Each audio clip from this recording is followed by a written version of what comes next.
Alright, so the lesson that I chose to do for my place-based lesson plan is a 5th grade lesson, and the social studies standard that I chose is the overarching standard is relationships between people, place, idea, and environments are dynamic, and it comes from the last part of the 5th grade social studies standards, building a new nation from the 1770s to the 1790s. And the ideas that I chose to focus on are slavery, states' rights, and individual rights. The English language arts standard that I chose to use for this lesson is to explain the relationships or interactions between two or more individuals, events, ideas, or concepts in historical texts based on specific information in the text. And the essential questions are: knowing the state of the United States post-Revolutionary War regarding slavery, what conclusions can you draw about the events that led to the U.S. Civil War? And then another question that I put on there was, what choices that were made during the 1700s directly affected the events that we learned about at Mahaffey House? For example, like Bleeding Kansas, the Civil War, etc. So for my lesson objectives, for social studies, it would be the students will analyze multiple accounts of contextual information, including primary sources, to construct an explanation of the state of slavery in the United States following the American Revolution. And my English language arts objective ties pretty closely to that, and that students will be able to produce a written explanation of the correlation between slavery and the Revolutionary War and Civil War using information drawn from primary sources on the place-based learning site, which was Mahaffey House.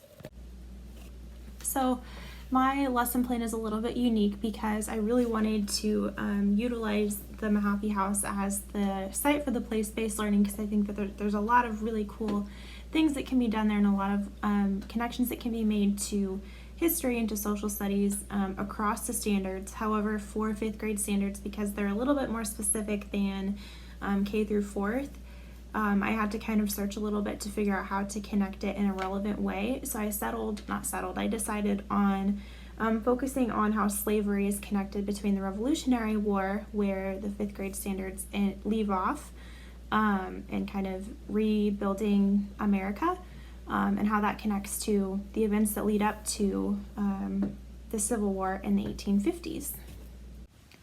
So the bulk of the actual instruction, the middle part of the lesson, is actually an activity that is provided by the Mahaffey House for teachers to execute in the classroom prior to coming on the trip, so that students have at least a basic understanding of the events and the ideas that they're going to be hearing about on their field trip.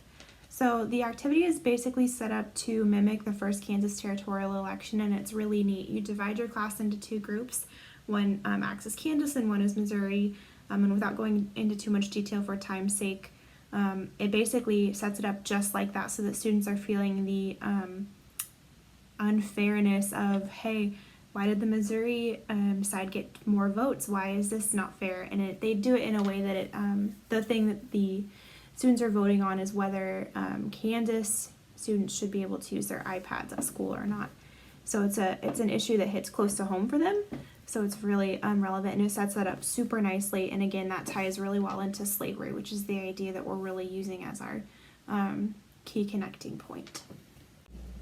So I actually decided to take a phrase right out of the standards for social studies, continuity and change, which is the one I was focusing on. So to begin my lesson and engage the students, I would ask them to stop and pause and talk with the neighbor about what they think the phrase continuity and change means. And of course, I would ask scaffolding questions to get them thinking, but then ultimately I would relate that key idea to things that we've talked about with the Revolutionary War, recapping and refreshing where we left off there, and then very gradually connecting that to, hey, this is something that you'll get to learn about later on in your history classes. But what's so cool about history is that history isn't always changing, but there's always change happening. And so we get to go back and look at the changes and how those were affected. And that's a really important skill, that linking between people and ideas and places and what caused those changes. So for asking students to look at what was the state of the United States during the 1770s and 90s when we left off, and then how did we get to the point that we're going to talk about in our place-based learning trip to the Mahaffey House, where we're kind of looking at the 1850s more specifically, and also in a completely different area. There are some really strong links, though, between those events, so I think it's definitely a relevant connection. We just have to be more purposeful about how we guide those discussions for students. And what's so cool about the Mahaffey House is, again, how they have this program set up. So there's several different things that you can choose from if you're taking a school trip. The one that I chose for my lesson is called The Tragic Prelude. So it's talking about what leads up to, it's talking about the Kansas and Missouri border war that led to the American Civil War.